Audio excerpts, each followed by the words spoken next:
اچھا ایک عمل بتا رہا ہوں سورۃ اخلاص کا، زندگی میں ایک دفعہ ضرور کر لیں، ہفتے میں ایک دفعہ کر لیں، روزانہ کر لیں، مہینے میں ایک دفعہ کر لیں۔ فرمایا جس شخص نے مغرب اور عشاء کے درمیان 20 رکعت پڑھی، ہر رکعت کے بعد سورۃ فاتحہ کے بعد قل ہو اللہ پڑھا، 20 رکعت پڑھی یعنی 10 دگانے۔ کتنے دگانے؟ 10۔ جس نے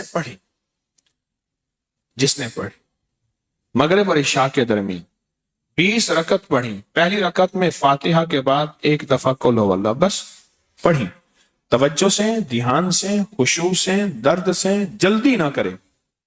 اب اس کے فائدے سنیں اور حیران ہو جائیں۔ اور میں اللہ اس کے لیے جنت میں بے عیب اور بے جوڑ 2 محل عطا فرمائیں گے۔ کوئی عیب نہیں ہوگا، اس میں کوئی جوڑ نہیں ہوگا، اللہ اسے جنت میں عطا فرمائیں گے جس نے مغرب اور عشاء کی نماز کے دوران یہ عمل کیا۔ اب بولیں۔ اور آپ نے فرمایا جس نے سوتے وقت 30 مرتبہ قل ہو اللہ پڑھی، ہر عمل کا انوکھا فائدہ ہے، اس کے لیے 1000 محل جنت میں اللہ بنائے۔ اور جس نے 200 مرتبہ پڑھی، اللہ اسے ایسا درجہ عطا فرمائیں گے۔ جس نے سورۃ قل ہو اللہ 200 مرتبہ پڑھی، اللہ اس کو ایسا درجہ عطا فرمائیں گے کہ جس سے وہ راضی بھی ہوگا اور خوش بھی ہوگا، اللہ اس کو راضی کر دیں گے، ایسا درجہ عطا فرمائیں گے۔ اور فرمایا اگلی بات سنیں غور سے ذرا، میں بہت توجہ دلا کے سنانا چاہ رہا ہوں۔ فرمایا جس گھر میں سورۃ قل ہو اللہ پڑھی جائے، اس گھر والوں کے ساتھ ساتھ ان کے پڑوسیوں کو بھی نفع ہوتا ہے، اس کے پڑوسیوں کو بھی نفع ہوتا ہے۔ اور بعض اوقات 40 پڑوسیوں تک نفع ہوتا ہے، بعض اوقات 4 پڑوسیوں تک نفع ہوتا ہے، اور بعض اوقات 11 پڑوسیوں تک نفع ہوتا ہے، 11 گھروں تک، بعض اوقات 40 گھروں تک۔ میں جو سورۃ قل ہو اللہ پڑھتا ہے اس کے پڑوسیوں کو بھی نفع ہوتا ہے، رزق، عزت، روحانیت، دولت، اس کے پڑوسیوں کو بھی نفع ہوتا ہے، بلائیں ٹلنا، مصیبتیں ٹلنا، آفات ٹلنا، حالات کا بہتر ہونا، اس کے پڑوسیوں کو بھی نفع ہوتا ہے، اس کے پڑوسیوں کو بھی نفع ہوتا ہے، پڑوسیوں کو بھی۔ شکر ہے ہم سورۃ قل ہو اللہ پڑھنے والے ہیں، انشاءاللہ ہمارے پڑوسیوں کو بھی نفع ہو۔ اور بتاؤں ایسے لوگوں کی قبر کے پڑوسیوں کو بھی نفع ہوتا۔ کئی لوگ ملے، مجھے بتایا، کتابوں میں لکھا ہے، مجھے خطوں میں لوگوں نے لکھا، خطوں میں لوگوں نے لکھا۔ میرا 1984 سے لوگوں سے رابطہ شروع ہوا ہے، 40 سال ہو گئے 2024 کو۔ بتایا کیا کہ کوئی قبرستان میں ایسا بندہ آیا جس کی وجہ سے ہماری بخشش ہو گئی، قبرستان میں ہمارے پڑوس میں کوئی ایسا بندہ آیا اور جس کی وجہ سے ہماری کیا ہو گئے؟ بخشش ہو۔ کوئی ایسا بندہ آیا، پڑوسیوں کو بھی نفع ہوتا۔ جو عشاء کے بعد 2 رکعت پڑھے اور رکعت میں قل ہو اللہ 15 بار پڑھے، اللہ جنت میں اس کو 2 محل عطا فرمائیں گے۔ اکٹھی کر لیں سعادتیں، کر لیں، اس کریم ہے۔ بعض اوقات میں ایک جگہ بیٹھا تھا، کہنے لگے میرے والد فلاں، میرے دادا فلاں، ان کی فلاں جگہ دربار فلاں فلاں فلاں، اور اس کا ایک کلاس فیلو تھا، ساتھی تھا، کہتے تھے یہ کام اکٹھے کرتے تھے، نہ عید نہ نماز نہ جمعہ، اور باقی ساری کہانی۔ اور میں خاموش سن رہا تھا اور میرے اندر آواز آ رہی تھی، اللہ کے وعدے تیرے ساتھ ہیں اور تیری نسلوں کے ساتھ ہیں، اللہ دے گا، وہ تیری مرضی ہے، اسے خیر پہ خرچ کر یا شر پہ خرچ کر۔ اللہ کہتا ہے سورۃ قل ہو اللہ پڑھو، اعمال کرو، تسبیحات کرو، یہ وظیفے کرو، یہ عمل کرو، یہ صلہ رحمی کرو، اور لوگوں کے ساتھ، رشتہ داروں کے ساتھ درگزر کرو۔ اللہ کہتا ہے میں تمہیں دے کے رہوں گا، تمہاری نسلوں کو کھلا کے رہوں گا، پلا کے رہوں گا، عطا کر دوں گا، اور ساری دنیا بھوک بھوک قحط قحط مہنگائی مہنگائی کرے گی، تیری نسلوں کو وہ دوں گا کہ تیری نسلیں آباد اور شاد ہو جائے۔ میرے پاس ایک صاحب ہے کراچی کلفٹن میں، وہ اس وقت مالدار تھے جب کراچی کا ڈیفنس نہیں بنا تھا، صرف کلفٹن تھا، اور مالدار پرانے مالدار، اور وہ ایک دکان پہ چار آنے ہوٹل کے، چاچا غلام علی تھا، اس کا ہوٹل تھا، اس کی دکان پہ 4 آنے روزانہ پہ مزدوری کرتا تھا، چائے کے برتن صفائیاں کرتا تھا۔ مجھے میرے زیر علاج رہے وہ زندگی کے آخری ایام میں، اس اللہ والے نے مجھے بہت کچھ سکھایا، میں ہر وقت سیکھتا ہوں۔ مجھ سے کہنے لگا میرا ایک نانا تھا، اور ہم وہ لوگ ہیں جن کے پاس گائے بھینسیں، ہم دودھ بیچنے والے ہیں، ہمارا خاندانی پیشہ یہی ہے، دودھ بیچنے والے، جانور کو بڑا کر کے بیچنا، ان کے بچے بیچنا، دودھ بیچنا، اور گوبر خشک کر کے اس کی بوریاں بیچنا، گوبر، ہم وہ ہیں۔ کہا کہ میرا ایک نانا تھا، وہ نانا جو ہے سارا دن تسبیح کرتا تھا، ذکر کرتا تھا، ان کے ایک پیر صاحب تھے، ان پیر نے انہیں کوئی ورد بتائے تھے، اور کہا مجھے جھولی میں لے کے کہتا تھا اللہ اس کو بخت لگا دے، اللہ میرے تسبیح وظیفے کی دعا اس کو لگا دے۔ کیوں؟ میرے نانا کی اولاد صرف میری اماں تھی، اور اماں کی اولاد میں تھا، تو نانے کا سارا ورثہ تھا میں۔ میرا نانا تسبیحاں کرتا تھا، نانا غربت میں مر گیا، اماں غربت میں مر گئی، ابا غربت میں مر گیا، غریب تھا تو 4 آنے روزانہ پہ میں ہوٹل پہ کام کرتا تھا، غریب تھا تو 4 آنے روزانہ چائے کے برتن، سالن کے برتن میں دھوتا تھا۔ پر کہا وہ دعائیں میرے کام آئیں، کوئی دوست آیا، انہیں میرے ساتھ چل، تجھے میں ایک کام کرواتا ہوں، کسی سیٹھ کے پاس لے گیا، رئیس تھا، اس نے میری صلاحیتوں کو دیکھا، اوپر سے چابیاں نیچے گر چکی تھیں، تالے کھل چکے تھے، دروازے کھل چکے تھے، بس میں نے دروازے کو ہاتھ لگانا تھا اور دروازے نے کھل جانا تھا۔ پھر سنایا اپنا واقعہ۔ یہ ماسکو روس کی کمپنی کرنسی روبل ہے، کیا ہے؟ روبل ہے۔ کہا میں ماسکو کے ایئرپورٹ پہ کھڑا تھا، میرے پاس نوٹوں سے بھرا ایک بریف کیس تھا، اور میں نے ایک ڈیل کرنی تھی۔ بریف کیس کھلا اور نوٹ ایسے بکھر گئے، اور لوگوں نے چننا شروع کیا، اور میں کھڑا ہنس رہا تھا۔ اور یہ بات اس نے کہی، سننے والا کہے گا مبالغہ کرتا ہے، پھر اس کے ایک جاننے والے نے کہی، انہوں نے کہا جی وہ مجھے کہنے لگا وہ پاگل سخی ہے۔ کیسے؟ کہنے لگا مجھے کسی نے بتایا، دیکھنے والے نے، ایئرپورٹ پہ اس کا بریف کیس گر گیا، نوٹ لوگ چن رہے ہیں، اور وہ خوش ہو رہا ہے، اور سارا بریف کیس خالی ہو گیا، تو بریف کیس وہیں چھوڑ دیا، اب خالی کیا کرنا ہے، چل پڑا۔ ایک منظر میں نے اپنی آنکھوں سے دیکھا۔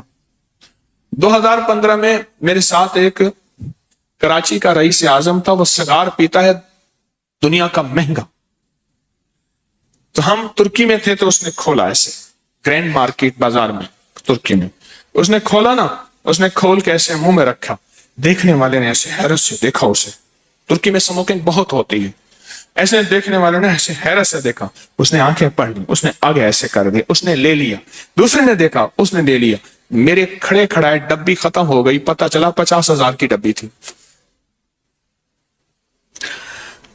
کچھ عرصہ پہلے میں نے انہیں یاد دلایا، پتہ چلا کہ وہ تو ایسی کئی ڈبیاں خالی کر دیتا ہے تو بظاہر سگار اور سگریٹ، لیکن دل معاملہ سخاوت کا بھی ہوتا ہے۔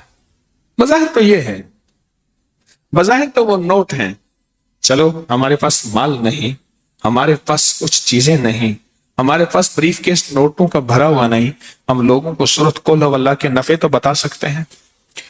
جیسے اماں کو بتاتا رہا، اماں بوڑھی سادہ پڑھتی رہی، اور اماں کا وقت ایسا زبردست آیا کہ اماں کی آخرت بن گئی۔